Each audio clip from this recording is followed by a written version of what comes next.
বলা হয়েছে যে একটি সমকোণী ত্রিভুজের অতিভুজ 25 মিটার, এর অপর বাহুদ্বয় একটি বাহু অপরটির 4/3 অংশ।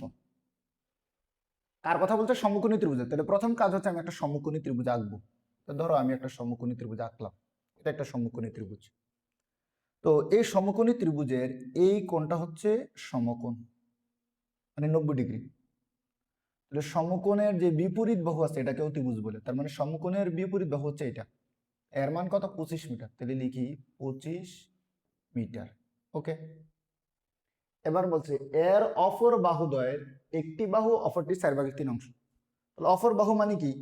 এই যে সমকোণী ত্রিভুজের অতিভুজটা দেওয়া আছে, বাকি দুইটা বাহু, এই দুইটা বাহু হচ্ছে, অর্থাৎ অতিভুজ ব্যতীত বাকি যে দুইটা বাহু আছে ওই দুইটা বাহুর কথা বলা হয়েছে।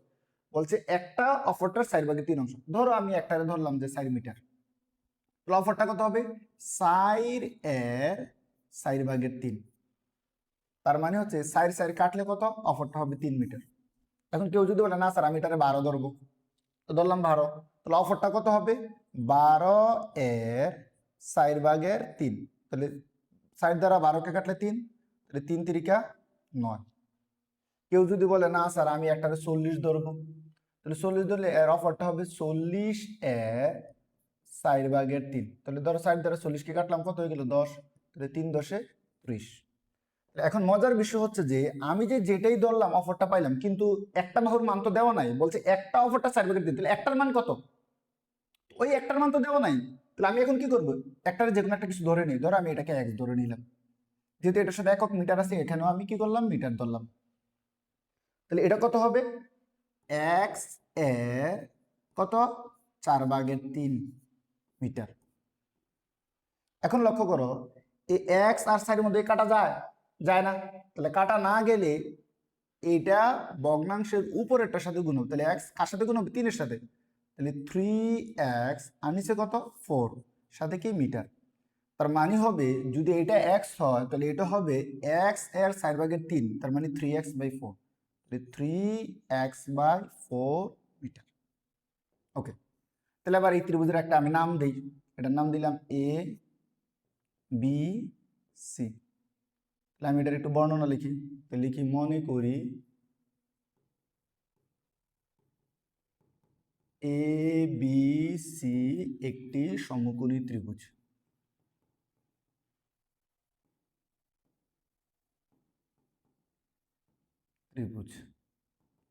যার বি কোণ সমান সমান এক সমকোণ এবং কি? এই যে অতিভুজ, অতিভুজটা কি নামে আছে? এসি নামে আছে। এসি সমান সমান 25 মিটার। ওকে।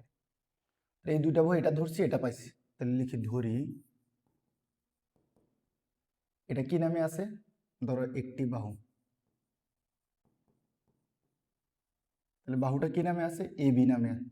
এ বি সমান সমান x মিটার। ওকে, এম দ্বারা মিটারকে বুঝাচ্ছি। তাহলে অপর বাহু, তাহলে অপর বাহু, তাহলে কি বলছে? অপর বাহু হবে 4/3 অংশ। তাহলে অপর বাহুর নাম কি? বিসি।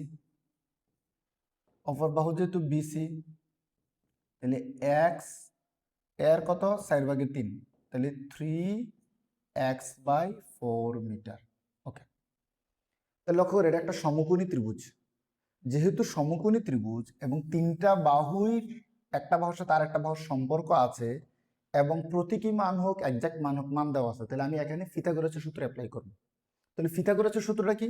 পিথাগোরাসের সূত্র হচ্ছে অতিভুজের বর্গ সমান লম্বের বর্গ যোগ ভূমির বর্গ। তাহলে আমি লিখব এ বি সি সমকোণী ত্রিভুজ হতে পিথাগোরাসের উপপাদ্য অনুসারে পাই। পিথাগোরাসের উপপাদ্য অনুসারে পাই। উপপাদ্য অনুসারে পাই। কি পাই? পিথাগোরাসের উপপাদ্যটা কি? পিথাগোরাসের উপপাদ্যটা হচ্ছে অতিভুজের বর্গ, অতিভুজ স্কয়ার সমান লম্ব স্কয়ার যোগ ভূমি স্কয়ার। ওকে, এবার লক্ষ্য করো তো, এই যে সূত্রটা লিখলাম পিথাগোরাসের উপপাদ্যের সূত্রটা, এখানে অতিভুজ কি এই চিত্রের মধ্যে এসি না? তাহলে এখানে লিখি এসি সমান সমান লম্বকে, লম্ব মানে যেটা খারাপ ভাবে আছে, কে আছে? এবি, এবি স্কয়ার যোগ ভূমিকে যেটা আনুভূমিক ভাবে আছে অর্থাৎ সমানও আছে, কে? বিসি। তাহলে এবার একটু লক্ষ্য করো, এসির মান আছে, এবি এর মান আছে এক্স, আর বিসি এর মান আছে 3x/4। তাহলে আমি এদিকে চলে আসি, তাহলে কি আছে? এসি এর মান কত? 25, 25 স্কয়ার সমান এবি এর মান, তাহলে এবি মানে কত? এক্স স্কয়ার যোগ বিসি এর মান কত? 3x/4, 3x/4 whole square. এখন একটু লক্ষ্য করো, এটার উপরে স্কয়ার আছে, তাহলে 25 কে স্কয়ার করলে কত হয়? 625 সমান সমান এক্স স্কয়ার যোগ এই স্কয়ারটা 3 এর সাথে, এক্স এর সাথে, 4 এর সাথে, তিনটার সাথে আছে, তাহলে 3 কে যদি স্কয়ার করি 9, এক্স কে যদি স্কয়ার করি এক্স স্কয়ার, 4 কে যদি স্কয়ার করি 16। এখন দেখো, এখানেও চলক আছে, এখানেও চলক আছে, এটা ভগ্নাংশ, এটার সাথে যোগ অবস্থা আছে। ভগ্নাংশ যদি অন্য কোনো রাশি বা সংখ্যা বা পদের সাথে যোগ অবস্থায় থাকে তাহলে লসাগু করতে হয়। লসাগু হয় সবসময় কার? ভগ্নাংশের নিচের রাশি 625। এটা নিচে কিছু না মানে কত? মনে মনে 1 কল্পনা করবো, আর এটা নিচে 16। তাহলে 1 এবং 16 লসাগু কত? 16। লসাগু করার পরে কাজ হচ্ছে হর দ্বারা ভাগ, লব দ্বারা গুণ। তাহলে এখানে কিছু না মানে 1 দ্বারা 16কে ভাগ করলে 16, এই 16 দ্বারা উপরে এক্স স্কয়ারকে গুণ করলে 16x স্কয়ার, এরপর কি আছে? যোগ, এটার অংশ শেষ, এবার এটার অংশ। এখানে কত আছে? 16, 16 দ্বারা 16 ভাগ করলে 1, 1 দ্বারা 9x স্কয়ারকে গুণ করলে 9x স্কয়ার। ওকে, বা 625 সমান সমান, তাহলে কত হয়?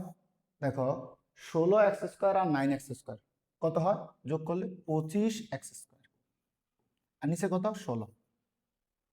এই সমীকরণে এটা ভগ্নাংশ, তাহলে সমীকরণকে সমাধান করতে হলে ভগ্নাংশ উঠে দিতে হবে। 16 ভগ্নাংশের নিচে কত আছে? 16, 16টাকে এই পাশে নিয়ে আসলে, এটা যেহেতু ভাগ আছে এই পাশে আসলে গুণ হয়ে যাবে, বা 625 গুণ 16 সমান সমান 25x স্কয়ার। তাহলে 625 আর 16 গুণ করলে হয়ে যায় 10,000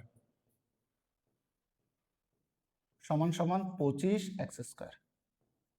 এখন লক্ষ্য করো, আমার উদ্দেশ্য হচ্ছে এক্স এর মান বের করা। তাহলে এক্স এর সাথে 25 গুণ আছে, আবার এক্স এর উপর একটা স্কয়ার আছে, তো দুটোকেই সরাইতে হবে আমাকে। তাহলে যেহেতু পাওয়ার আছে 2 আর সাথে গুণ আছে 25, তাহলে 25কে আগে সরাবো, গুণ অবস্থায় যেটা থাকে এটাকে আগে সরাতে, পাওয়ারকে পরে কাজ করতে হবে। তাহলে বা 25 যেহেতু গুণ অবস্থা আছে, পক্ষান্তর করলে ভাগ হবে, ভাগ হলে কোথায় বসবে? নিচে 25, উপরে কত?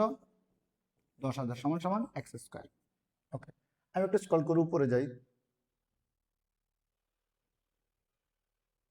ওকে, তাহলে এবার একটু লক্ষ্য করো, বা তাহলে 25 দ্বারা 10,000কে ভাগ করলে 400 সমান সমান এক্স স্কয়ার।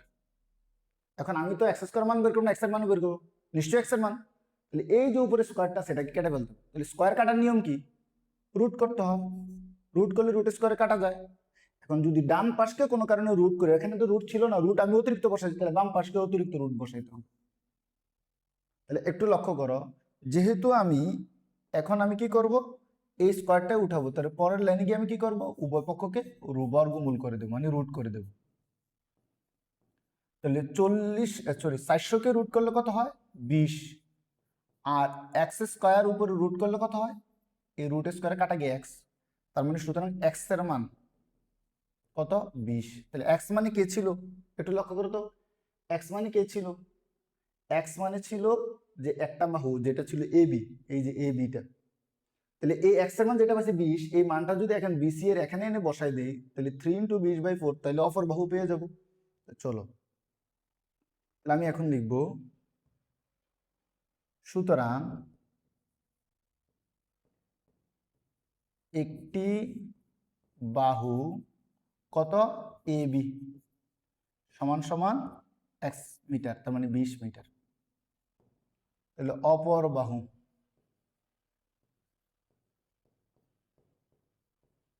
অপর বাহুটা কি ছিল? বিসি। তাহলে বিসি কত ছিল? বিসি ছিল 3x/4। তাহলে এক্সটা 3 এর সাথে কি অবস্থায়? গুণ অবস্থায়। তাহলে কি লিখবো? 3 গুণ এক্স, এক্স মানে কত? 20, নিচে কত? 4 মিটার। এবার লক্ষ্য করো, 3 আর 20 গুণ করলে 60, আর নিচে কত? 4 মিটার। তাহলে 60 কে 4 দ্বারা ভাগ করলে 15। তার মানে এ বির মান পাইলাম 20 মিটার একটা বাহু, আর অপর বাহু যেটা বিসি ছিল 15 মিটার পেলাম। তাহলে আমি লিখবো, সুতরাং নির্ণয় ও বাহুদ্বয়ের দৈর্ঘ্য কত পাইছি? একটা পাইছি 20 মিটার, আরেকটা পাইছি কি? 15 মিটার। আশা করি তোমরা বুঝছো।